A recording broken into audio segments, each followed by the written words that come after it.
Well, hello and welcome to next video here in Dreamweaver CC 2017 entitled Creating a Basic Layout using Dreamweaver's Bootstrap framework.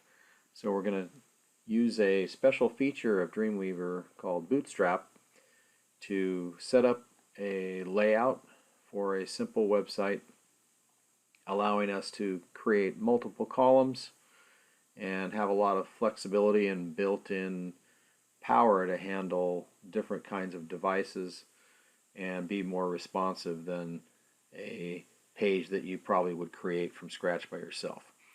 So that's the goal, and let's begin by taking a look at the site that we're going to be creating. It is a skateboard site of 3 pages. This is the home page we'll eventually be creating. Here's the products or boards page, and here's the contact page. Pretty simple page. We've seen a different version of this site in earlier videos. I want to point out that although these pages have different content and layout in some areas, they're basically pages that share the following characteristics. They have one main header area, then below that they have 2 columns. Left column is the navigation area, right column is the main content, and then the last element is the footer. So if we think about rows and columns, all 3 pages have a single column row at the top, a 2 column row in the middle, and a 1 column row at the bottom.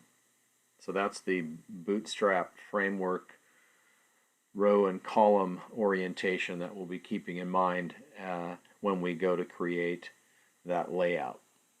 And then the details will emerge as we get to them. So that's kind of the basic goal that we're going to be trying to attain. We're going to begin with a set of files that we have already given to us as a starting point. Let's take a look at that folder. It's called DWA3 Boards Bootstrap, and it contains a couple of folders itself as well as a style sheet. And so if we take a look inside the assets subfolder, we'll see that there are some text files here that will eventually help us create the content for our 3 basic pages. And we have some images that will be used primarily on our products page for the skateboards, but also we have that banner across the top of each page which uses the background image there. Back to the main part of the folder. Again, we do have a style sheet already set up for us to save some time, and eventually when we get these pages put together, that style sheet will help to format things for us nicely, and that's called mystyles.css. When we create the Bootstrap framework, Dreamweaver is going to create some more subfolders and files in this area for us to help manage all that extra power that we get with those structures, including the responsiveness I was talking about on different devices and at different screen widths. So with all that said, let's define our site to be this DWA3 Boards Bootstrap, wherever you may have it on your setup. In my case, it's on my desktop. So I'm going to go Site, New Site here in Dreamweaver CC 2017 release. I'm going to call my site DWA3-Boards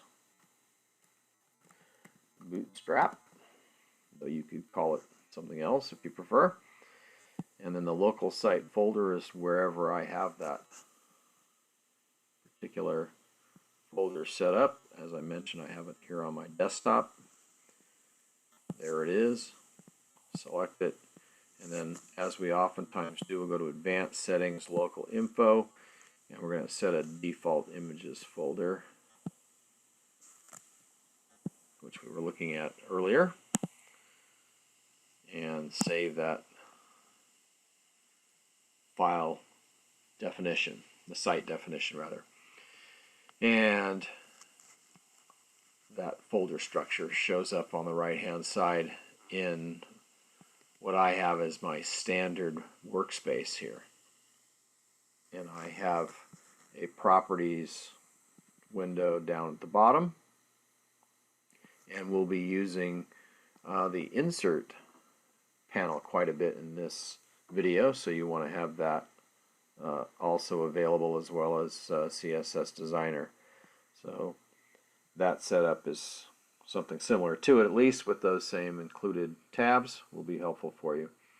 Alright, now we notice we don't have any pages in our initial site, so we're going to create our Bootstrap layout by going File and New, and then from the New Document dialog box we're going to look at Starter Templates, Site Templates, New Document. So we have different choices when we're making a new document choice here, and we're going to use the Bootstrap. It's probably set to none on yours. You want to come over and click on Bootstrap. We're going to create a new Bootstrap CSS, and we are going to not include a pre-built layout. You want to check that off as needed, and we're going to customize. And when you customize a Bootstrap layout, you have some choices about how many columns the overall structure should have. We're choosing 12 here, not because we actually plan to have 12 columns. That would be pretty crazy, but instead because it's a good number to work with. If you want 2 columns, you can have them both 6 each, for example. If you want 3 columns, you could have them 4 wide each. If you wanted 4 columns, you could have them 3 wide each. So it's a nice divisible number that allows you to work with different layouts pretty easily. For example, even if you have 2 columns, one can take up 8 and the other could take up 4. So you have some nice choices that you can make from a grid system of 12 columns.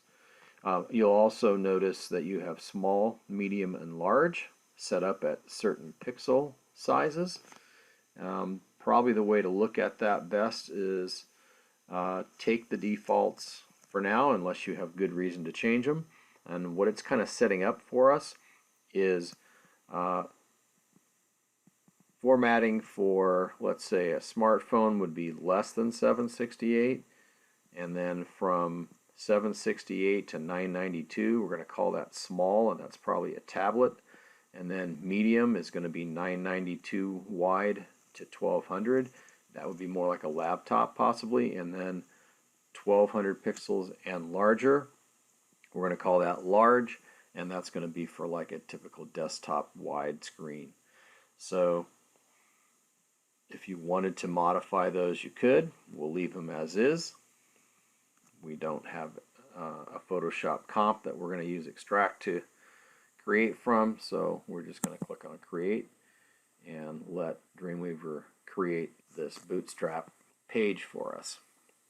Now you may have noticed over here in the files panel that we now have a CSS folder, a fonts folder, and a JS folder. So a lot was created there, and again, that's just to support this Bootstrap layout feature that we've asked Dreamweaver to create for us. Here's our page. There's not much in it, but you will see the JS file, 2 different ones actually that are in use, and the Bootstrap CSS file that is inside the CSS folder. I happen to be in design view, but I'm going to change that to live view, and we'll work in live view primarily. And one of the things that live view is giving us here is the ability to take a look at the visual query interface that Dreamweaver uses. Remember, 768 was one of those demarcations between what is tiny and what is small, what might be a layout for the phone versus a tablet. And if we move the scrubber one direction or another, we can see in action the changes that might take place. If we get this out of the way here, we can see the rest of the visual media queries that were set up for us automatically by the Bootstrap. And that'll give us some additional responsiveness. All right, let's get to the creation of the 3 rows and 2 column orientation that we were looking at in the browser previously. We also want to click inside this main area and notice that we have a body tag that should be visible to us in live view. And what we want to do is to create a container, and we're going to be using this insert tab, and we're going to set Bootstrap components as the main group of items that we're going to be inserting. So with the body active here in live view, we're going to create a container. By clicking on that, it should create this container div for us. It's basically a div with a container as a class, and you can see that it creates that inside the body, which is where it should be. And that's just going to be sort of surrounding all of our rows, so that container comes first. Okay, now I'm going to click on the purple visual media query for 768 and larger. That kind of moves our scrubber to that point of 768. You can see that is our current width, because that's kind of the bottom line of what we're designing for. We're not worried too much at the moment about phones. We're designing for at least for tablets and larger, and then we'll let the responsiveness take over from there. Okay, now we're going to create our 3 rows. We have a header row, remember. We have a row in the middle, which will be 2 columns with nav on the left and the main content on the right, and then we have our footer row. So we're going to be creating rows, and we're going to use this grid row with column choice in the Insert Bootstrap Components area there. So we're going to go ahead and click on that grid row with column. When you do that, you get a little dialog box that gives you some choices. Number of columns to add. For that, don't think about the 12 columns at this point. Just think about how many columns you want within that current row you're creating. Now, the top row we're creating is going to be our header, which has only 1 column. It basically uses the whole width of the page. So we're going to put a 1 in there. And then the question here is, where do we want to put that? Before, after, or nested inside of the current object that you're dealing with last, and that's the container. It's going to go inside the container, so we're going to click Next. Normally we're not going to be using nest very often, because we'll be relating this row to the previous row as we go forward, and we'll probably be using after. For this one though, nest it within the container. So we click OK, and as you can see, we now have a div with a class of row. Now these classes mean something, and the style sheets are set up to manipulate them and format them appropriately, and there's JavaScript also that affects them, so we're going to leave those kinds of classes intact for the most part. Time for us now to create the next row. The next row is going to be where we had 2 columns. So I'm going to say grid row with column. We're going to click on that. And this time we're going to say after, because we want it after the previous row. And this time it's going to be 2 columns, not 1, because this is where we're going to have the nav on the left and the main page content on the right. So I'm going to go ahead and say OK there. See that we have a little dividing line here, which indicates we have a column on the left and a column on the right. Currently, these 2 columns have been split equally in terms of their width. We'll adjust that later. Lastly, we want a third row. That's going to contain the footer. So one more time, grid row with column. This time we're going to go back to a one column row because that's the footer, and it extends just like the header does to each extreme end of the page, left and right. Again, we go after because we are going after the previous row, below it in other words, and click OK.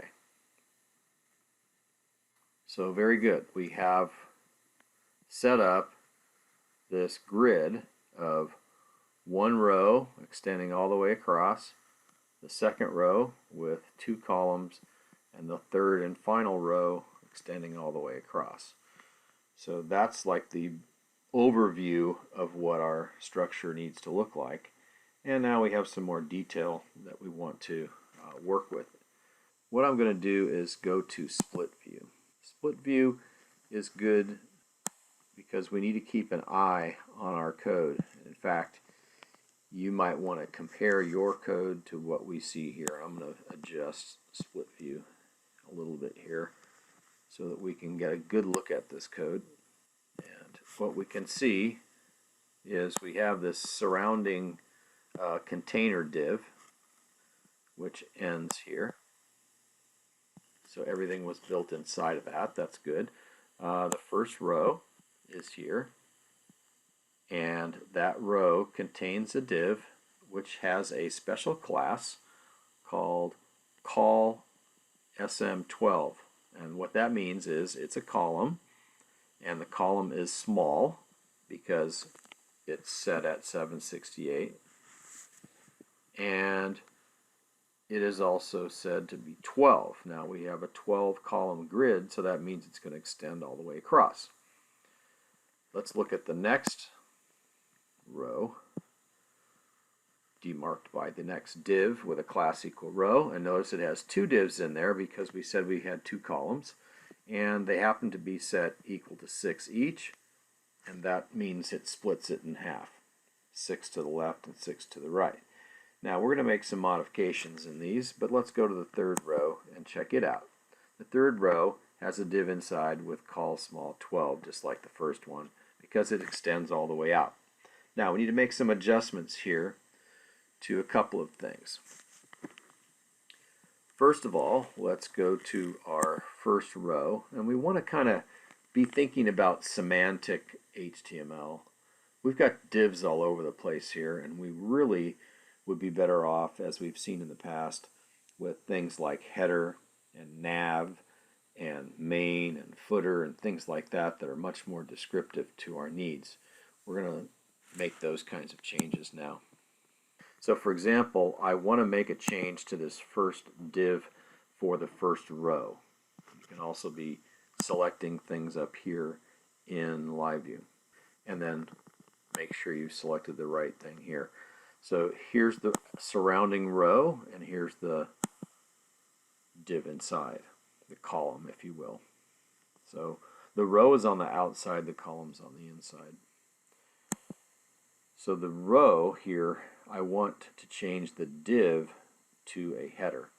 A couple ways we can do this. Control T is a way to edit the existing tag that you've selected. Control T brings up the tag editor and lets you just kind of focus on that one tag to edit. Now what can sometimes happen when you do a Control T is notice that this says edit tag, and that's exactly what we want it to say. But if it were to say wrap tag, for example, then that's not going to allow you to do the editing that we need, and so you might be kind of stuck if you're following the book or trying to work yourself through this on your own. So another alternative, if Control T, I'm going to escape to get out of there. If Control T doesn't work for you, you can also right click and go quick tag editor that way. And that should always put you in an edit tag situation. Alright, so with either way, we have edit tag here. We're going to change this div, as I mentioned, to header. We're going to hit enter twice. to lock that in place. You can see now that we have header. You can see it in code here. You can see it also up here in live view. So we've taken care of that problem. The second row we're going to leave as an outer div, but we're going to change these inner divs for the columns.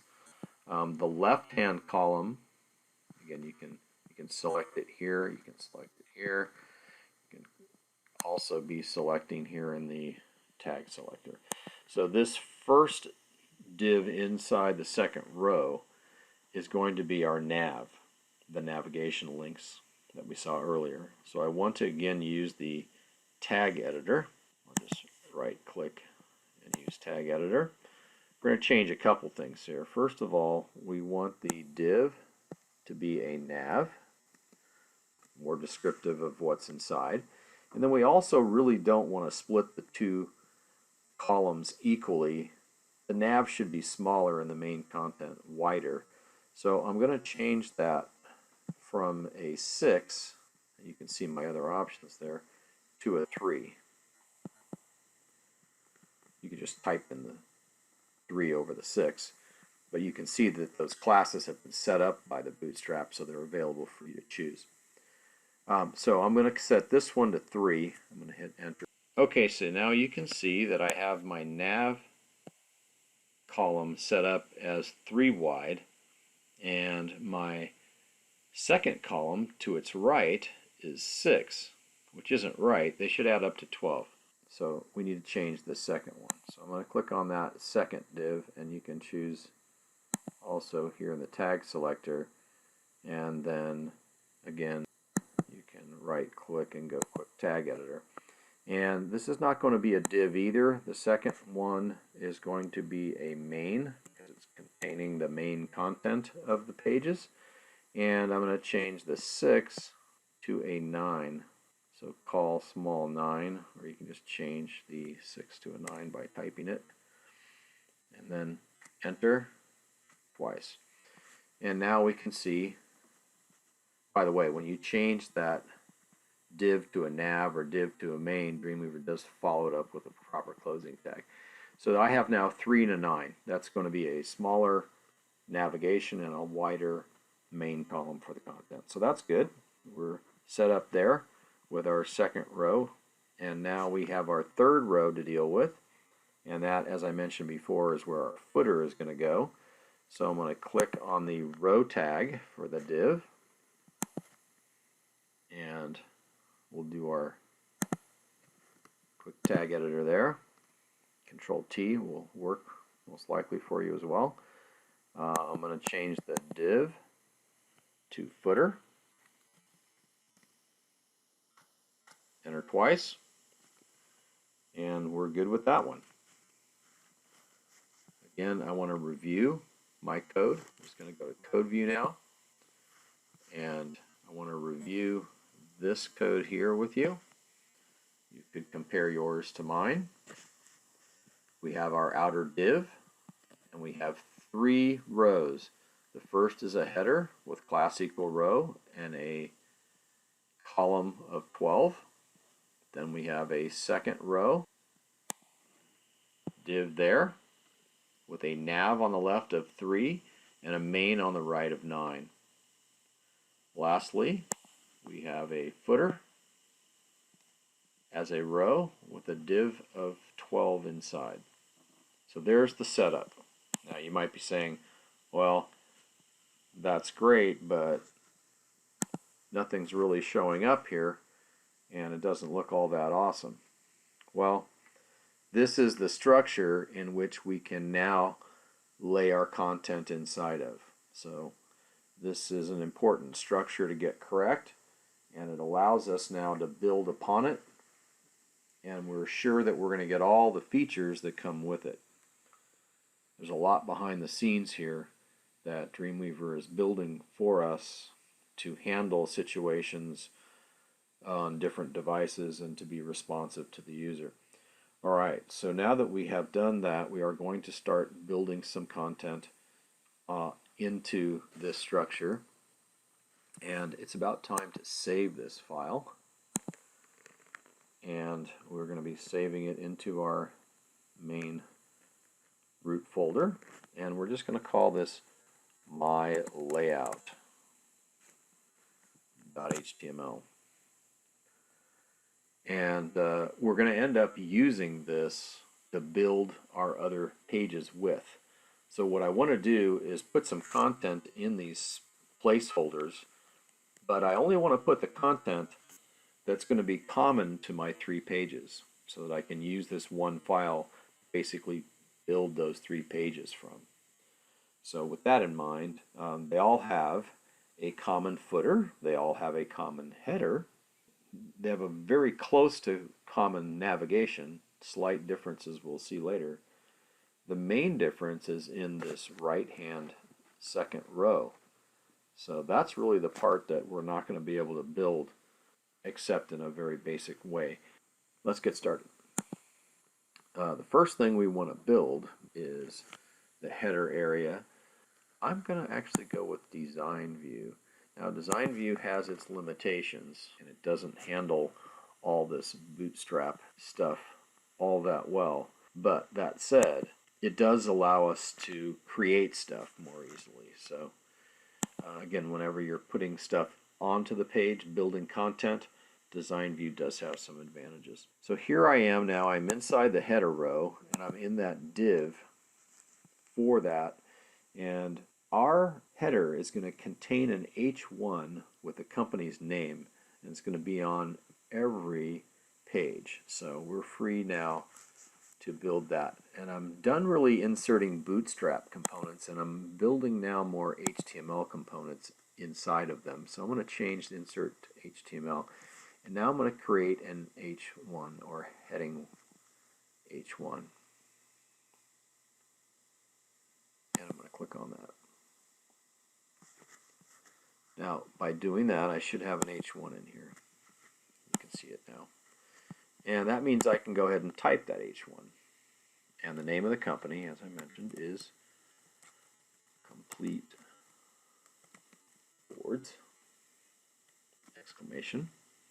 And that's inside an H1 that's inside the div for the header.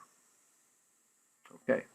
And you may remember there's a background image, and that's going to come into play soon enough.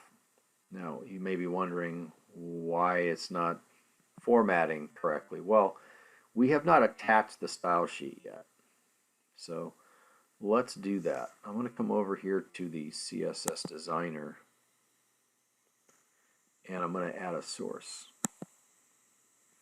And the source is going to be to attach it to an existing CSS file. And that CSS file is the My Styles that we started with. And I'm going to OK that. And as soon as I do, things start to make more sense. That header area snaps into place. And now Design View doesn't do a great job of showing us all that formatting, so if we go to Live View, we get a better representation of what this will really look like in the browser. So our header area is pretty much done now, and it's time for us to move down to the navigation areas and the main content areas. Again, I'm going to go back and forth between Design View and Live View based on what we're doing, because one is better at building and one is better at rendering stuff that's complicated. Alright, now as I move down below the header, this is where I have the nav on the left, and on the right hand side I have the main. Now in Design View, the right hand side is actually below. So now I'm in the main area here. This is the nav area because it doesn't render the columns very well in Design View. So I just want to basically be clicking inside the main area. Right? This is normally where an H2 is going to be to give us the page heading. So I'm going to go back to Insert and drop down my choices and choose the H2 heading. And I'm just going to, since it's different on every page, I'm just going to say page heading. And that'll allow us to fill it in properly on each page later. Alright, that said, the next step would be the footer. So I'm going to move down below the navigation and main and down into what should be the row for the footer. We have a div inside that, and we're clicking inside that div, and that's where we're going to be entering in the copyright information. And this is going to be identical for all 3 pages, so we can go ahead and enter that just the way we expect it to show up on each page. So copyright, complete boards, comma, INC, period, comma, space, all rights reserved, comma, all wrongs avenged, exclamation. Notice the formatting, and that's coming from the style sheet because we're inside the footer area. We're picking up the style sheet's footer styles. All right, we probably have a couple more things to do. The nav is certainly an area we've left alone. And the main area, we have a page heading, but we're also going to have some content below it. So when you get to the end of the word heading, we're going to hit enter, and I'm just going to write a basic paragraph.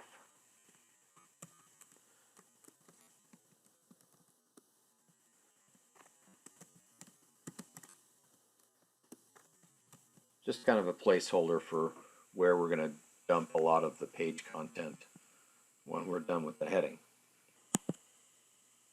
Alright, so making sure that we're inside the nav area here, we're going to go back to live view, and we're going to switch the insert to Bootstrap components because we're going to be adding some navigation elements. The navigation elements that we want are down towards the bottom of the choices, at least on my screen. I have to scroll down into the navigation area here, drop that down, and choose nav pills. And so I'm inserting that, and I am nesting that within the nav area. And there you go. We get a little more than we wanted, but we get pill 1, pill 2, pill 3, and then disabled pill at the bottom. So we're going to have to make some modifications here, but we have pretty close to what we can, work with. So let's see how this works. If I click on a pill and I focus down in this property inspector area, there's a couple things I'll notice. One, I have a link area which is currently set to a hashtag or a £, and I would like to make this linked up to my pages eventually, and I'm already going to anticipate that I have 3 pages. I have a home page, I have a boards page, and I have a contact page, and I can already anticipate their names, so I can actually set up these links, and we can change the text that currently says pill 1, 2, and 3, and we can just delete this disabled pill. Alright, in our case, I think split view is going to work best for us, so I'm going to click into split view and scroll up so I can see both this nav bar area and the code for it. I'm going to click on the pill 1 link, and I want to see if I can find that here in my code area. So here are the pills here. You can see pill 1, pill 2, pill 3. So find the encode, and I'm going to actually select through where it says pill 1, and I'm going to type the word home over that. I'm going to come to pill 2. Be sure that you're getting just the text inside the tags. There's a surrounding A tag that creates the link. Don't want to mess with that right now, just the text on the pill itself. And the second one's going to be for boards, B-O-A-R-D-S. And then the third pill or link will be to our contact page. And you can see that as I'm typing them here in code view, it's showing up nicely here in live view on the actual pills. And then the last link is the disabled pill. We have no need for that. So I'm clicking in the disabled pill text, and then if I see if I can get this refreshed here. So now I want to actually not just delete the A tag. You can see that's part of it. If I go one more to the left here, that's the surrounding LI that represents that whole pill. That's what I need to delete. So with that selected, you can just hit the delete key and knock that out, and you can see our disabled pill's gone now. Alright, so next what I'd like to do is make these links actually go to the right destinations. Those pages, however, don't yet exist, but I can anticipate their names. So home is going to be index.html, boards is going to be boards.html, and contact page will be contact.html. So I just need to essentially make those changes either in code view here, or if you're using design view, it's actually easier. So I'm going to go to design view, and here are those pills. If I click on a link here in design view, I can use the property inspector pretty easily. Go down to that link area for the home link, and I want to select through the existing hashtag. We don't need that anymore. We want index.html, and hit enter to lock that into place. Click on your next link, boards. Go down to the link area again in your property inspector. Select through the hashtag and boards.html. Be careful with your typing and make sure you've got all lowercase with the dot between. And finally, contact. Same approach. By the way, this does not work well in live view. So contact.html will be our third and final one. And now, maybe best to go back to live view. And we can see that the nav bar kind of works properly. And at this point, I'm going to go ahead and save my file. And I'm going to go take a look in the browser. I'm going to use Chrome here, and we'll take a look at what our page has become. So we've got our header, we've got our two-column nav on the left, main content on the right, and we've got our footer on the bottom. So things are moving along here. And basically we have done about all we can do without actually getting content in a page. So at this point we can start creating our other pages from this, and then actually focusing on these two areas. Notice that the home page is the active one here on the navigation side. If this is the boards page, it's not going to work too well for us. If it's contact page, it's not going to work too well. We're going to have to adjust that active link to match the page we're on. But other than that, the navbar's functionality is great for all pages, and so is the header and footer, and it's just this main area here we need to modify for each page. Alright, with that in mind, remember, this is what we're trying to achieve. This is our goal, and on the boards page you'll notice that we get the boards pill active, and on the contact page we get it active there. That's the type of change that we need to make. Back to Dreamweaver. So now what I'm suggesting that we do is to go ahead and use this existing page to create our three pages: home, contact, and boards. I'm going to go to the Files tab now, because we're going to start seeing some activity over here as we create these pages. So now that I'm pretty sure that I've done everything I can that's common to all pages, I'm ready to actually use this page by using Save As to create the others. I'm going to leave my layout alone, and I'm going to use Save As and give my pages their initial names. So this is going to be index.html that I'm creating. It's going to go into my main site folder. You can see index.html is there, but I still have my original as well, and I can go back to it and do another save as, this time boards. Make sure you type it the same way you did on those links, otherwise the navigation bar will not work right. For example, it's not board, it's boards.html.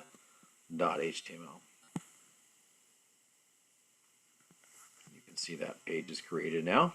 Going back to my original layout page one more time, save as. This time is going to be for the contact.html page.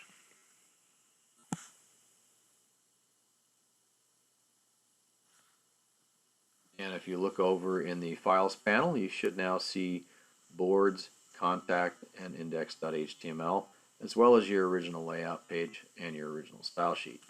You do see a number of additional folders that were created during the Bootstrap process: JS, fonts, CSS.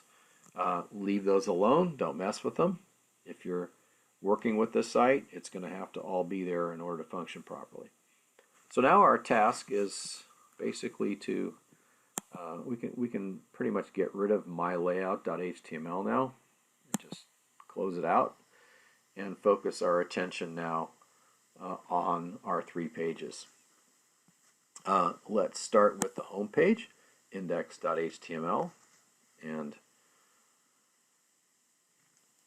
for that page we are going to start using the assets folder, and I'm going to go to design view here because we are adding content, which is always easier to do in design view. We really don't need code either, so I'm going to go out of split view entirely and just work with what we have here in design view. Now the page heading, for example, we can immediately adjust that. This is the home page, so you could say home, or what we'll do is say welcome and an exclamation point on that. And then this paragraph down here is where the page content goes, and that is already in the assets subfolder called homepageinfo.txt. So let's open that up, and we can just copy and paste all of that good stuff.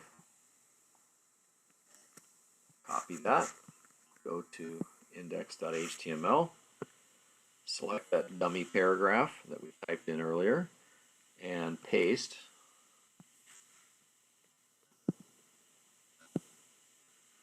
There we go. Now, these little question mark areas here are all supposed to be headers. In fact, this is an H2, these are supposed to be H3s, so I'm going to click on them and adjust them in the property inspector from a paragraph to an H3. And that's going to bring in some CSS formatting, spacing things out and emphasizing those headings. There we go. So the content for our page is set up pretty well. Now the active link is already set up for home page properly, so I don't need to mess with it. Let's save our page and let's go test in the browser. And we want to test here not only the content, but at this point we can test the navigation bar and see if we can get to those other pages. The content looks fine here. Let's go to the boards page. My nav bar is working. How do I know this is the boards page? Well, I don't. Not yet, anyway. Here's my contact. I'm assuming those are the correct pages. I can get back to my home page, so it looks like they're working okay. Let's go back in Dreamweaver, and we can switch this back to live view to see this page in all of its glory here within Dreamweaver. And things look fine. So that's taking care of the home page. Let's move to the boards boards page. Again, easier to work in design view as we're building stuff. Don't need split view anymore. Let's scroll down. The page heading, I can type myself. That's going to be boards, exclamation point. And then this paragraph is going to be replaced by the boards content. And I have that in a boards info page. Again, the thing to do here is to copy all this good stuff. Do Control C or edit copy. Come to my board page, and then I'm going to select that existing paragraph that we no longer need, that placeholder text, and paste in all of the new stuff about boards. Now you'll also notice that we have some headings that need to be put in place. Again, in design view this is easier to do. H3, H3, and board 3, H3. Now notice in each one of these board areas there's a placeholder where the image is supposed to be placed. So select where it says skateboard number whatever image goes here, delete that text out, and then when you're with your cursor at the beginning of that resulting paragraph, we're going to insert image, and here's where we're going to go board 1, board 2, board 3. So first board 1, and it gets put in place there. Next, select across the second one, delete it, and insert board 2. These are coming from the images folder, which were already prepared for you. Board 2. Scroll down, and the same for the third board. And insert image, board 3. Alright, so there's my 3 boards. Now, notice they don't format out all that nicely. So I want to click on the board and give it a proper class. Each one of these needs to be given the proper class to pick up the formatting. Now, classes are added more easily in live view. Scroll down in live view till you see those images. And we'll click on the first of those images, and we will click the plus sign to add a class. And that class is going to be dot. You see a slew of classes that have been set up because of the Bootstrap. So you can't really expect to find your own classes in there. There's so many of them now.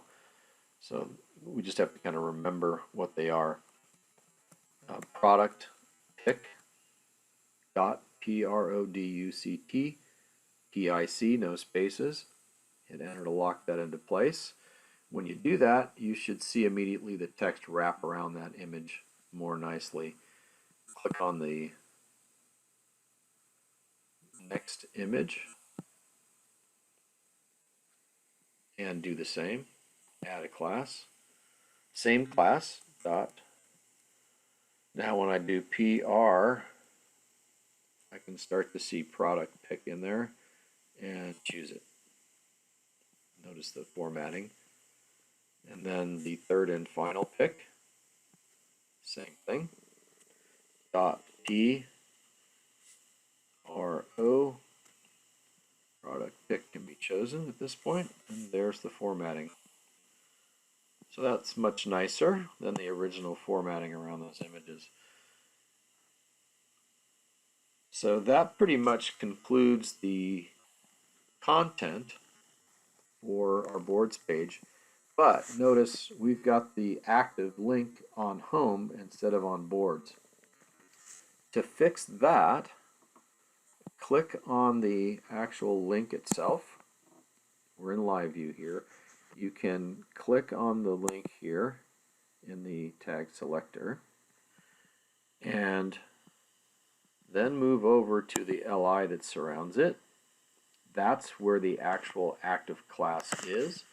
And if you click the little X on that .active class, you'll knock that X will knock that class out, and that removes the active looking link. Now we need to put the active looking link back where it's supposed to go on boards. Click on boards, then you need to click on the surrounding LI.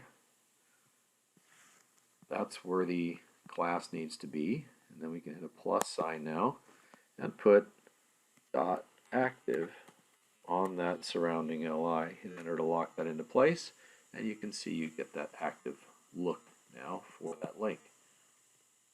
Pretty cool. Let's go ahead and save all, and let's check the browser, and we should be able to at the very least bounce back and forth between the boards page and home page. They look pretty good. Last is the contact page, which needs its content and its navigation pill active fixed. So let's go back for that, and we're almost done here. Over to the contact page. Go to design view. No split, just straight design. Scroll down. We'll change the page heading here in design view to contact. And then we're going to change the content area, and we'll get that from contactinfo.txt in the assets subfolder. Pretty basic content here. Select it all, copy from your text file, come back to the contact page, and we'll replace that placeholder text with the info from our text file. Now again, we have some paragraphs that need to be H3s, the ones with the question marks, customer service, and that should be an H3. Skateboard questions should be an H3. And scrolling down, one more, need a job, should be an H3. Alright, back to live view so we can see what our page looks like a little better. And there you can see we still need to change the nav now. And again, we can do that by clicking in the home link in live view, selecting the LI with the active class, mousing over and getting that X to knock the active class out, removing that active pill, clicking down in the contact link, choosing the LI for it, and adding the active class dot active back in, hitting enter to lock that into place, and you can see the active pill show up. Alright, again, we're going to do save all, and let's take a look now at our site, and we expect at this point that we're basically done. Here's the contact page, here's the boards page, here's the home page, and we have a functional site. Now, you might be wondering, why did we bother with all that Bootstrap stuff? Well, here's an example of some of that responsiveness that it can do. If you get on a thin enough, maybe a phone or a thin tablet of some sort, some display situation like that, it's going to be responsive. It's going to put your navigation bar on top of your content like that, which makes it still functional. And even if you get out at a really wide screen, things are still going to look good. It's using the left and right edges as background and centering a fixed width content area. So it handles large and small pretty well, and that's some of the responsiveness that we're getting from this Bootstrap structure. All right, so that completes our work. We saw how to create a basic structure in Bootstrap from scratch in Dreamweaver 2017 release CC. All right, that's enough for this time. See you in the next video.